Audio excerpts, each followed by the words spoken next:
ನಮಸ್ಕಾರ ವೀಕ್ಷಕರೇ, ನಾನು ನಿಮ್ಮ ಗಿರಿಧರ್ ಭಟ್. ನಿಮ್ಮ ಶತ್ರುಗಳು ನಿಮಗೆ ಇನ್ನಿಲ್ಲದಂತಹ ಬಾಧೆಗಳನ್ನು ಕೊಡ್ತಾ ನಿಮ್ಮ ಬದುಕನ್ನು ಒಂದು ರೀತಿಯಲ್ಲಿ ದುಸ್ತರ ಮಾಡಿ ಬೀದಿಗೆ ತಂದಿರ್ತಾರೆ. ಇವತ್ತಿನ ಪರಿಸ್ಥಿತಿ ಹೇಗಿರುತ್ತಂದರೆ ಬೀದಿಗೆ ಬಿದ್ದಿರೋ ರೀತಿಯಲ್ಲಿ ಜೀವನ ಮಾಡಬೇಕಾಗತ್ತೆ. ಶತ್ರುವಿನ ಉಪಟಳ ಅಧಿಕವಾಗಿ ಯಾವುದೇ ರೀತಿಯಲ್ಲಿ ನಿಮ್ಮನ್ನು ಒಂದು ಅವಕಾಶಗಳನ್ನು ಕೊಡದೆ ಅವಕಾಶ ವಂಚಿತರನ್ನಾಗಿ ಮಾಡಿ ಬಾಳೋದಕ್ಕೆ ಬದುಕೋದಕ್ಕೆ ಬಹಳಷ್ಟು ಕಷ್ಟ ಕೊಡ್ತಾ ನಷ್ಟವನ್ನು ಉಂಟು ಮಾಡ್ತಾ ಅವಮಾನದಂತಹ ಒಂದು ವಿಷಯಗಳನ್ನು ನಡೆಸ್ತಾ ಹಾಗೆ ಕೆಲವೊಂದು ರೀತಿಯಾದಂತಹ ನಿಮ್ಮ ಒಂದು ಏಳಿಗೆಯನ್ನು ಸಹಿಸದೆ ಬಹಳಷ್ಟು ಅಪಮಾನದಂತಹ ಒಂದು ಭೀತಿಗಳನ್ನು ಉಂಟು ಮಾಡಿ ನಿಮ್ಮ ಜೀವನವನ್ನು ಒಂದು ರೀತಿಯಲ್ಲಿ ದುರಸ್ತಿಗೊಳಿಸುವಂತಹ ಒಂದು ಕ್ರಿಯೆಗಳು ನಡೆಸ್ತಾ ಇರ್ತಾರೆ. ಈ ಶತ್ರುಗಳು ನಿಮಗೆ ನೇರವಾಗಿ ಬರ್ಬೋದು, ಜಗಳಕ್ಕೆ ಇಳಿಬೋದು, ಅಥವಾ ಹಿಂದಗಡೆ ನಿಮ್ಮ ಬೆನ್ನ ಹಿಂದೆ ಒಂದು ರೀತಿಯಲ್ಲಿ ಅಪಪ್ರಚಾರದಂತಹ ಒಂದು ವಿಶೇಷತೆ ಅನ್ನೋದನ್ನ ಸೃಷ್ಟಿ ಮಾಡ್ಬೋದು. ಶತ್ರುವಿನ ಕೊನೆಯ ಆಯುಧವೇ ಅಪಪ್ರಚಾರ ಅಂತ ಹೇಳ್ತೀವಿ ನಾವು. ಏನೂ ಮಾಡಲಿಕ್ಕಾಗಿಲ್ಲ ಅಂದರೆ ಅಪಪ್ರಚಾರ ಮಾಡ್ತಾ ಆ ಬದುಕನ್ನು ನಾಶಗೊಳಿಸ್ತಕ್ಕಂಥ ಒಂದು ತಂತ್ರಗಾರಿಕೆಗಳು.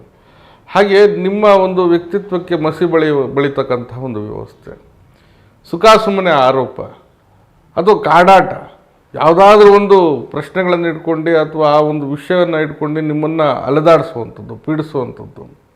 ಕೆಲವೊಮ್ಮೆ ನೋಡಿ ಯಾವುದೋ ಭೂಮಿಗೆ ಸಂಬಂಧಪಟ್ಟ ಹಾಗೆ ಸಮಸ್ಯೆ ಇರುತ್ತೆ, ಮಾತುಕತೆ ಬೇಕಂತಲೇ ಜಗಳ ಮಾಡಿ ಅಥವಾ ಆ ಜಗಳ ವಿಕೋಪಕ್ಕೆ ಹೋಗೋ ಥರ ಮಾಡಿ ನಿಮ್ಮನ್ನು ಬೇಕಂತಲೇ ಈ ಕೋರ್ಟು ಕಚೇರಿ ಇವೆಲ್ಲ ಅಲೆದಾಡಿಸುವಂಥ ಒಂದು ಕ್ರಿಯೆಗಳು ನಡೀತಾ ಇರ್ಬೋದು.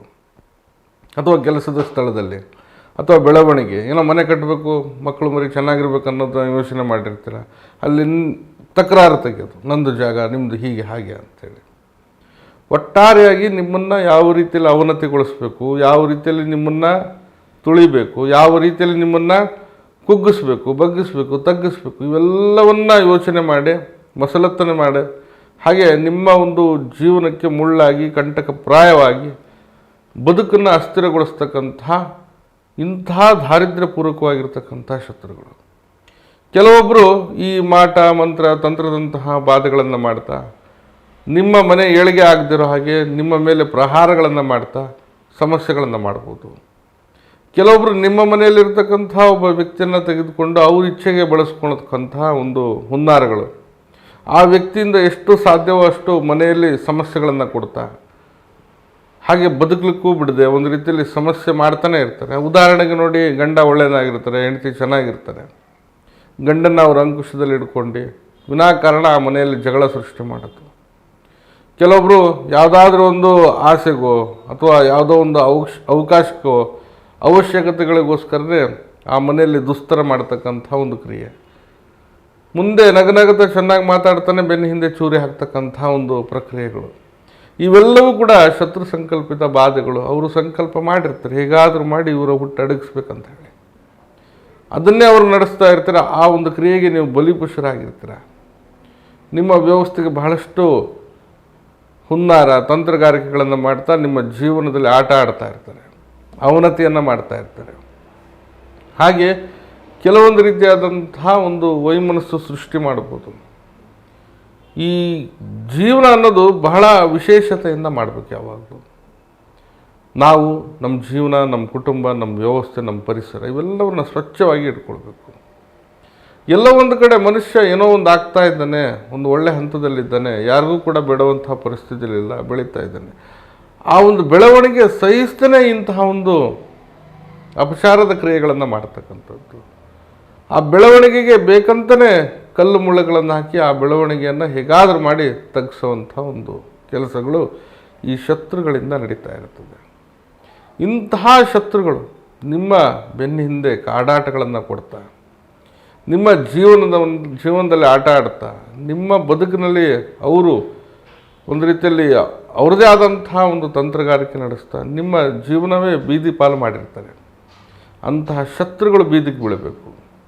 ಆ ಶತ್ರು ನಿಮ್ಮ ತಂಟೆಗೆ ಅಲ್ಲ, ಅವನ ಜೀವನದಲ್ಲಿ ಬಹಳಷ್ಟು ಅನುಭವಿಸಬೇಕು. ಆ ರೀತಿಯಲ್ಲಿ ದಿಕ್ಕು ದಾರಿ ದೆಸೆ ಇಲ್ಲದೆ ಆತ ಅಲೆದಾಟ ಆಗಬೇಕು. ಹಾಗೆ ಆ ವ್ಯಕ್ತಿ ಯಾವುದೇ ರೀತಿಯಾಗಿ ನಿಮ್ಮ ಜೀವನದಲ್ಲಿ ಮತ್ತೊಮ್ಮೆ ಇಂತಹ ಕುತಂತ್ರ, ಷಡ್ಯಂತ್ರ, ಬೇರೆ ಬೇರೆ ರೀತಿಯಾದಂಥ ಒಂದು ವ್ಯವಸ್ಥೆಗಳನ್ನು ಮಾಡಲಿಕ್ಕೂ ಕೂಡ ಹೆದರಬೇಕು, ಕನಸಲ್ಲೂ ಕೂಡ ಹೆದರಬೇಕು. ಅಂಥ ಒಂದು ಯಶಸ್ವಿಯಾಗಿರ್ತಕ್ಕಂಥ ತಂತ್ರ ನಿರ್ಣಯವನ್ನು ನಾನು ನಿಮಗೆ ತಿಳಿಸ್ತಾ ಇದ್ದೀನಿ ಇವತ್ತು. ನೋಡಿ, ಮುಳ್ಳಿನಿಂದ ಮಾಡ್ತಕ್ಕಂಥ ಪರಿಹಾರ, ಹಾಗೆ ಬಾಳೆ ಎಲೆಯನ್ನು ಕೂಡ ನಾವು ಉಪಯೋಗಿಸ್ಕೊಳ್ಬೇಕಾಗ್ತದೆ ಈ ತಂತ್ರದಲ್ಲಿ. ವಿಶೇಷವಾಗಿ ಯಾವುದಾದ್ರೂ ಮುಳ್ಳು ಇರ್ತಕ್ಕಂಥ ಒಂದು ವ್ಯವಸ್ಥೆನ ತೆಗೆದುಕೊಳ್ಳಿ. ಮುಳ್ಳಂದರೆ ಈ ಜಾಲಿ ಮರದಲ್ಲಿ ಮುಳ್ಳಿರುತ್ತೆ, ಗುಲಾಬಿ ಗಿಡದಲ್ಲೂ ಇರುತ್ತೆ, ಅದೇ ರೀತಿಯಾಗಿ ಪಾಪಸ್ಕಳ್ಳಿಯಂಥ ಒಂದು ಗಿಡಗಳಲ್ಲೂ ಕೂಡ ಮುಳ್ಳು ಸಾಮಾನ್ಯವಾಗಿ ಇದ್ದೇ ಇರ್ತದೆ. ಸ್ವಲ್ಪ ದೊಡ್ಡದಾಗಿ ಬೆಳೀತಕ್ಕಂಥ ಮುಳ್ಳನ್ನು ತೆಗೆದುಕೊಳ್ಳಿ. ಈ ತುಳಸಿ ಗಿಡ ಇರ್ತದೆ, ಆ ತುಳಸಿ ಗಿಡದ ಕೆಳಭಾಗದಲ್ಲಿರ್ತಕ್ಕಂಥ ಮಣ್ಣನ್ನು, ಒಂದು ಮುಷ್ಟಿ ಮಣ್ಣನ್ನು ಕೂಡ ತೆಗೆದುಕೊಳ್ಬೇಕು. ಕಪ್ಪು ಮಣ್ಣಾದರೆ ಬಹಳ ಶ್ರೇಷ್ಠ ಎಂಬುದಾಗಿ ನಾವು ನೋಡ್ಬೋದು. ತುಳಸಿ ಗಿಡದ ಒಂದು ಬುಡದಲ್ಲಿರ್ತಕ್ಕಂಥ ಒಂದು ಮುಷ್ಟಿ ಮಣ್ಣನ್ನು ತೆಗೆದುಕೊಳ್ಳಿ, ಎಡಗೈಯಿಂದ ತೆಗೆದುಕೊಳ್ಳಿ. ಕಪ್ಪು ಮಣ್ಣಿದ್ದರೆ ಬಹಳ ಶ್ರೇಷ್ಠ, ಅಂಥದ್ದೇ ಹುಡುಕಿ ತೆಗೆದುಕೊಳ್ಳಿ. ಆ ಮಣ್ಣು ಮತ್ತು ಆ ಮುಳ್ಳನ್ನು ಉಪಯೋಗಿಸಿ ತಾವು ಬಾಳೆ ಎಲೆಯ ಮೇಲೆ ಶತ್ರುವಿನ ಹೆಸರನ್ನು ಬರೀಬೇಕು. ಅದರಲ್ಲಿ ಸ್ವಲ್ಪ ಮಣ್ಣನ್ನು ತೆಗೆದುಕೊಂಡು ಈ ಪೇಸ್ಟ್ ಥರ ನೀರು ಹಾಕಿ ಮಾಡಿ ಈ ಶತ್ರುವಿನ ಹೆಸರನ್ನು ಆ ಬಾಳೆ ಎಲೆಯ ಮೇಲೆ ದೊಡ್ಡದಾಗಿ ಬರೀರಿ, ತೊಂದರೆ ಇಲ್ಲ. ತದನಂತರವಾಗಿ ಆ ಒಂದು ಏನು ಬಾಳೆ ಎಲೆ ಇರ್ತದೆ, ಮಿಕ್ಕ ಮಣ್ಣನ್ನು ಆ ಹೆಸರಿನ ಮೇಲೆ ಮುಚ್ಚಿಡಿ.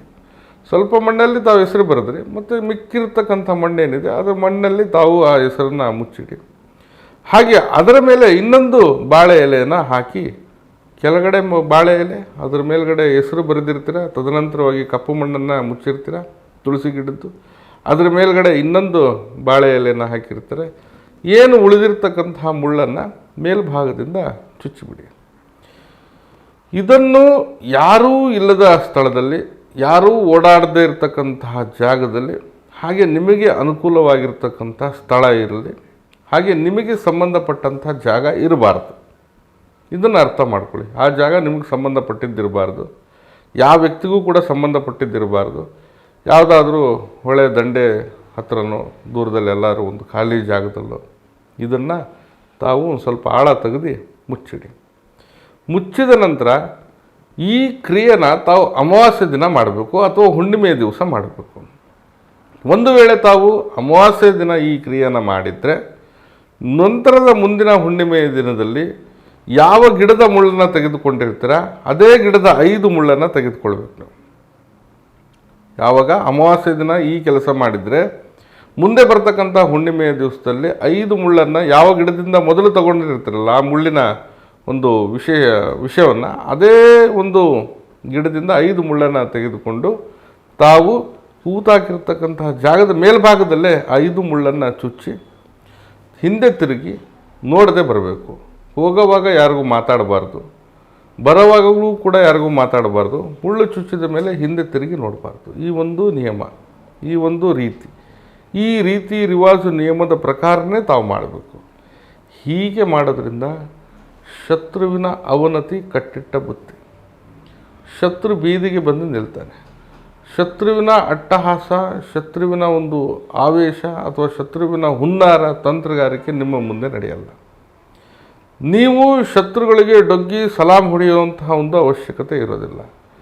ಶತ್ರು ನಿಮ್ಮ ಮುಂದೆ ಅವನ ಒಂದು ದುರಹಂಕಾರ ಅಟ್ಟಹಾಸಕ್ಕೆ ಕೊನೆಯಾಗಿ ಅವನು ಬೀದಿಗೆ ಬಂದಿರ್ತಾರೆ. ಇದು ಮಾತ್ರ ನಿಶ್ಚಿತವಾಗಿರುತ್ತೆ.